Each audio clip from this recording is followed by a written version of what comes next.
Alright, hello everyone, welcome back to the channel. This, of course, is another anime reaction video. Today, we're gonna back to more Eden's Zero. Okay, so last episode, we got hit with a goddamn cliffhanger.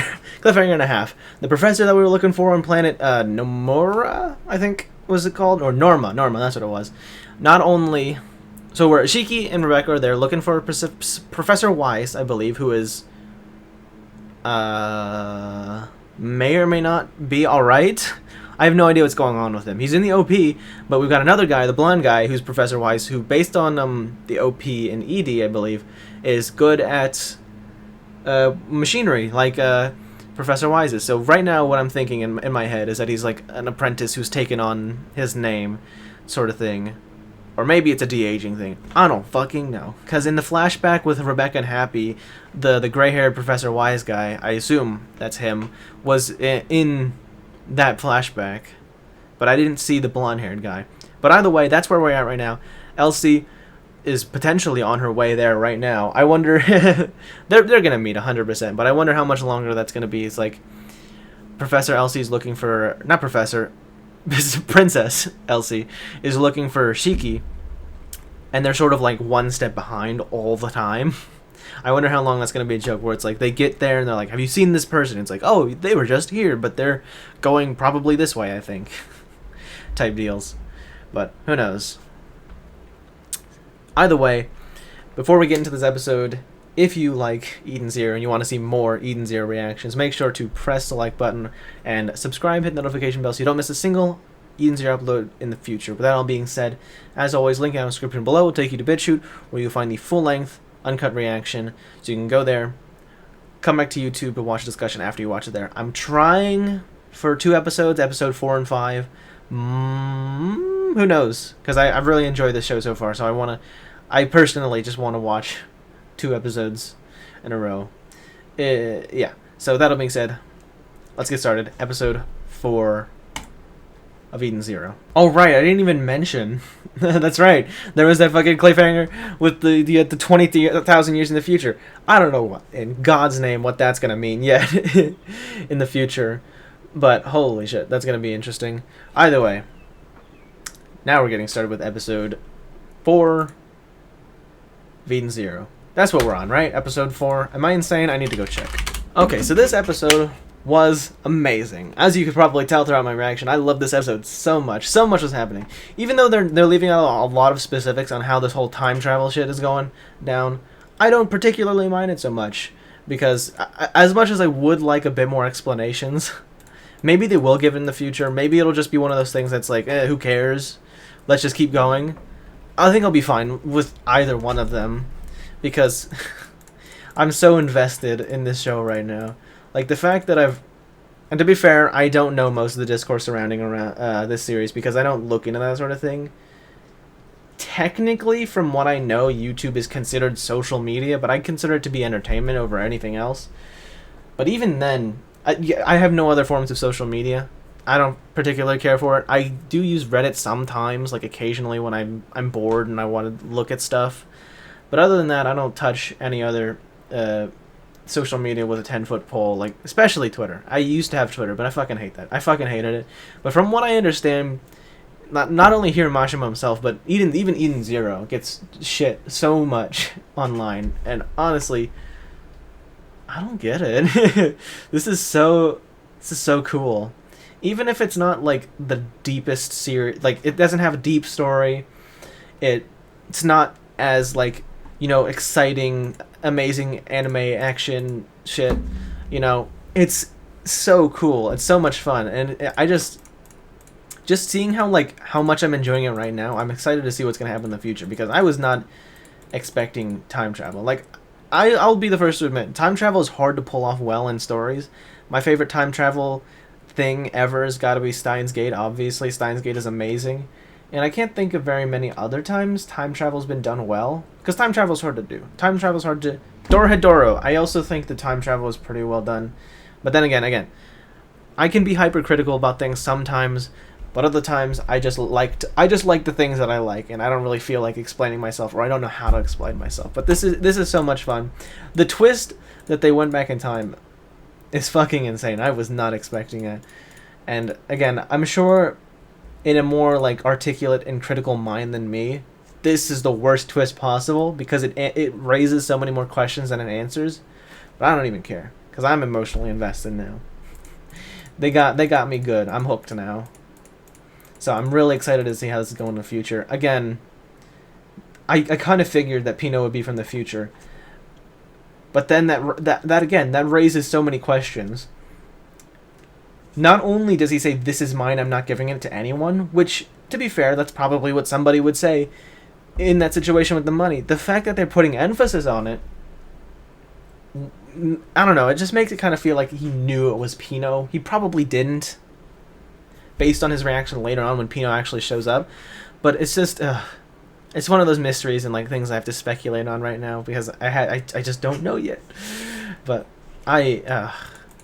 man, this is gonna be really cool. I'm really excited to see more. I know that this season's only gonna have 25 episodes so far. I hope it's like at least already planned to be getting a second season because I'm. Speaking of which, of course it hasn't been confirmed yet because I think there's only like what 11 or 12 episodes out right now. But once the season ends, I hope they announce a second season. But then that's a conundrum because then I don't know. Because I was considering, if it gets to the end of the season, if I would just keep going with like manga readings for the channel, because I like this series a lot, and that would be something different, trying something out. But then if there's a second season, I don't know, because then I would just have to. It would be better for me to wait.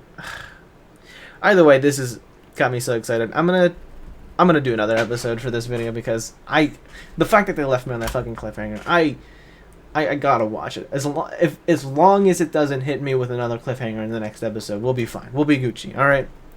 But let's get into the next episode. Episode 5 of Eden Zero. Sorry, 5 of Eden Zero. Whatever. Okay. So I'm pretty happy that I decided to I decided to watch 2 episodes for this video instead of just 1. But real quick, the moral dilemma that I was mentioning. It's basically the concept of the grandfather paradox, which I think is what it's called, where it's basically the concept is if you go back in time and stop your grandfather from having a kid, that being your father, then you would never exist. But if you've never existed, you never would have gone back in time to prevent your grandfather from having your father. And so your father would be born, but so by extension you would be born, which you would go back in time. It's a whole loop where it'll never leave. But that only works in the when you think about it, time as a single timeline, where you go back, you're in the same timeline, and you affect the future of the same timeline.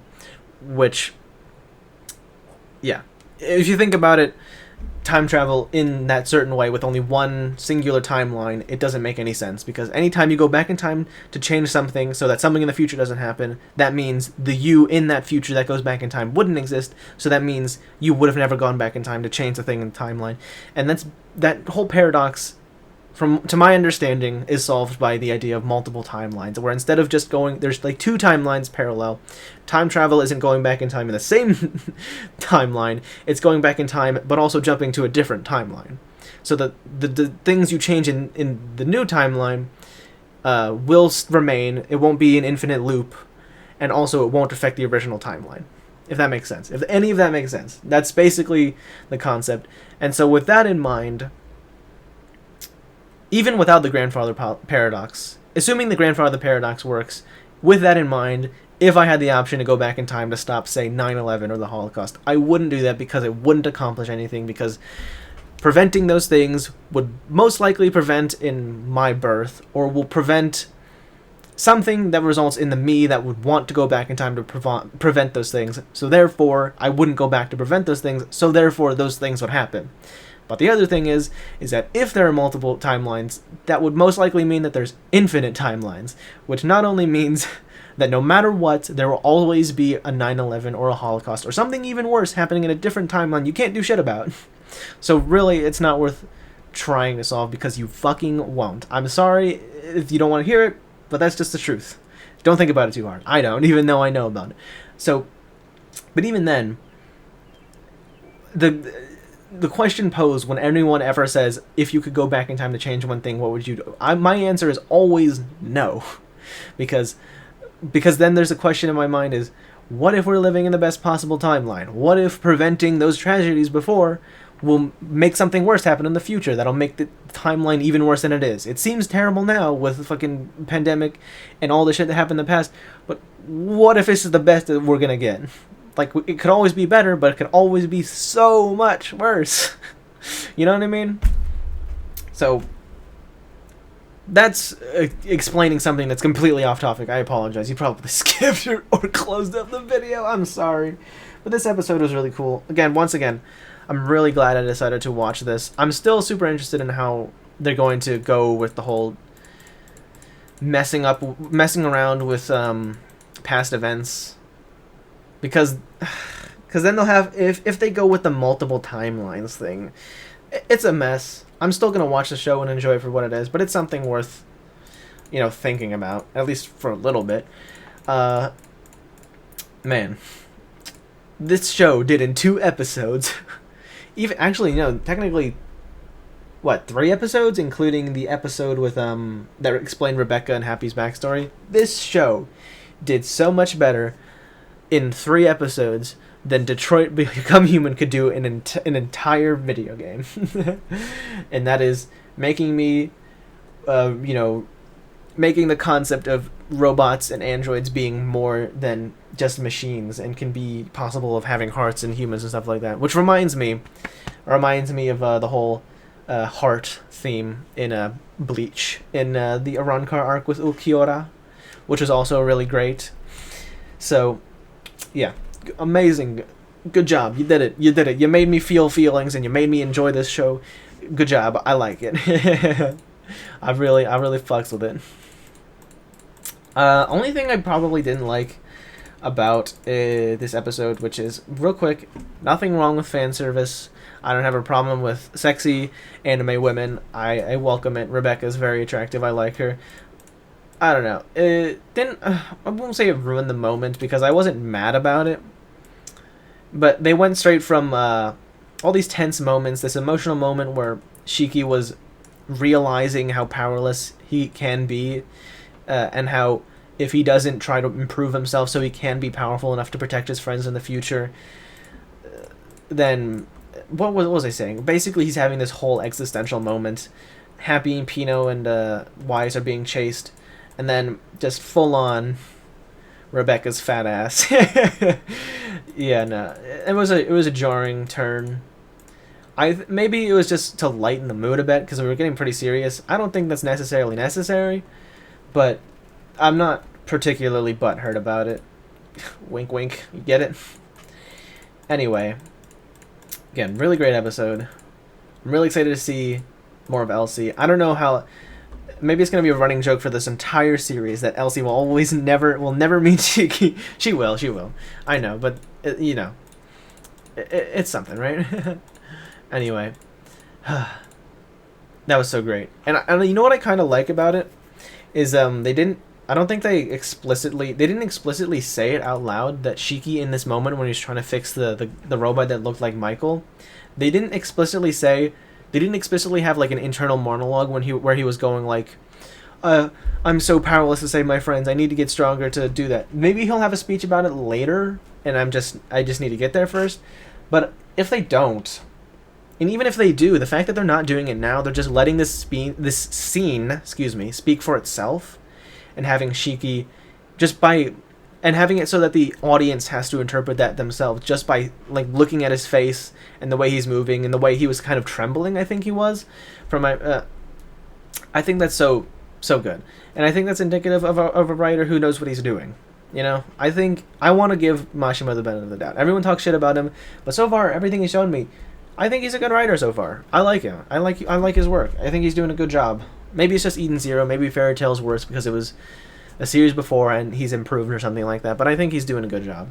And I think it's great that he was able to, at least for me, be able to communicate this message of what Shiki is feeling in this moment through just like his facial expressions, his desperation in trying to save this robot, and that flashback of him being told that he's not actually a mechanic, and I think that was great too. In one of the flashbacks, they showed him fixing the robots, and when the robots were walking away, they didn't say anything about how he said, "Come back to me if you're ever broken again." They just showed a little sweat bead. Doesn't make sense for a robot to have a sweat bead. No, it doesn't make sense for that to happen. What the robot the sweat, but I think as a visual representation that they know he can't do anything about it, and they're just like playing a role that he can, and they're trying to like hide that from him. I think that's cool, like visual storytelling. It's really, I think it's impressive that that's the way he did it, that Mashima did it, instead of like dumping a bunch of dialogue on you and just shoving it down your throat, which is part of the reason why I like Bleach. Go figure. Where they don't, the writer doesn't always rely on explaining everything to you. He partially expects you to, figure it out for yourself and interpret it in your own way. It's the whole thing. Either way, great 2 episodes. If you enjoyed this video, make sure to press that like button, subscribe, hit the notification bell so you don't miss a single upload in the future. Thank you all again so much for watching. Peace.